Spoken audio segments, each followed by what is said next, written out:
19 ноябр дар шаҳри Душанбе ҷаласаи ғайринавбатии интихоботии конференсияи Федератсияи ҷудои Тоҷикистон баргузор шуд. Дар ҷаласа роҳбарияти Кумитаи кор бо ҷавонон ва варзиш, Кумитаи миллии олимпӣ, аъзоёни Кумитаи иҷроияи Федератсия, мураббиёну доварон ва варзишгарон ширкат карданд. Рӯзномаи конференсия аз ду масъала – интихоби президенти ташкилоти ҷамъиятии Федератсияи ҷудои Тоҷикистон ва интихоби ноиби президент иборат буд. Пас аз тасдиқи рӯзнома ва тартиби кори ҷаласа, ҳозирин ба баррасии масъалаи аввали конфронс интихоби президенти нав шурӯъ намуданд.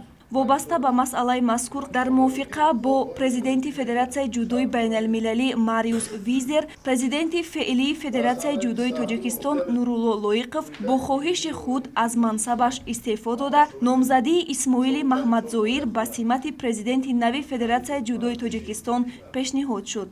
Бо ҷонибдории яхдилонаи иштирокчиёни ҷаласа, Исмоили Маҳмадзоир президенти нави ташкилоти ҷамъиятии Федератсияи ҷудои Тоҷикистон барои солҳои 2022-2026 интихоб карда шуд. Бояд ёдрас намоем, ки тӯли чанд соли охир ҷудокорони тоҷик тавонистанд ба натиҷаҳои баланд даст ёфта парчами Тоҷикистонро дар арсаи байналмилалӣ парафшон созанд. Аз ҷумла 2 медали тилло аз қаҳрамонии ҷудои Осиё, 2 медали тилло аз қаҳрамонии ҷудои ҷаҳон миёни ҷавонон, медалҳои тилло аз гран-приҳо ва гранд-слам, инчунин чандин паҳлавонон ҷоизадорони мусобиқаҳои байналмилалию қоравӣ гардиданд.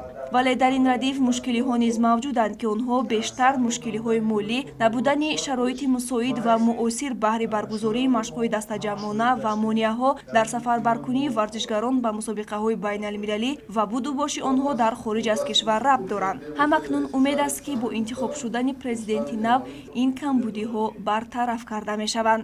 Яке аз вазифаҳои муҳими тамоми масъулин ва роҳбарияти тозаинтихоби Федератсияи ҷудои Тоҷикистон ин дарёфти шумораи бештари рохатҳои олимпӣ ва махсусан медали деринтизори олимпӣ мебошад. Исмоили Маҳмадзоир дар навбати худ барои боварӣ изҳори миннатдорӣ карда, афзуд, ки баҳри рушди ҷудо дар мамлакат, дастгирии варзишгарон ва боз ҳам баландбардоштани нуфузи варзишии кишвар тамоми кӯшишҳои худро ба харҷ медиҳад. Ёдовар мешавем, ки Исмоили Маҳмадзоир тӯли солҳои охир ба густариши варзиш ва оммавигардонии тарбияи ҷисмонӣ таваҷҷӯҳи махсус зоҳир намуда, дар самти дастгирии дастаи футболи Равшани Кӯло нақши босазо мегузорад. Дар баробари ин, клуби ҷудои Ҳоҷи Шарифро сарпарастӣ намуда, дар тарбияи ҷудокорони наврасу ҷавон саҳмгузор мебошад.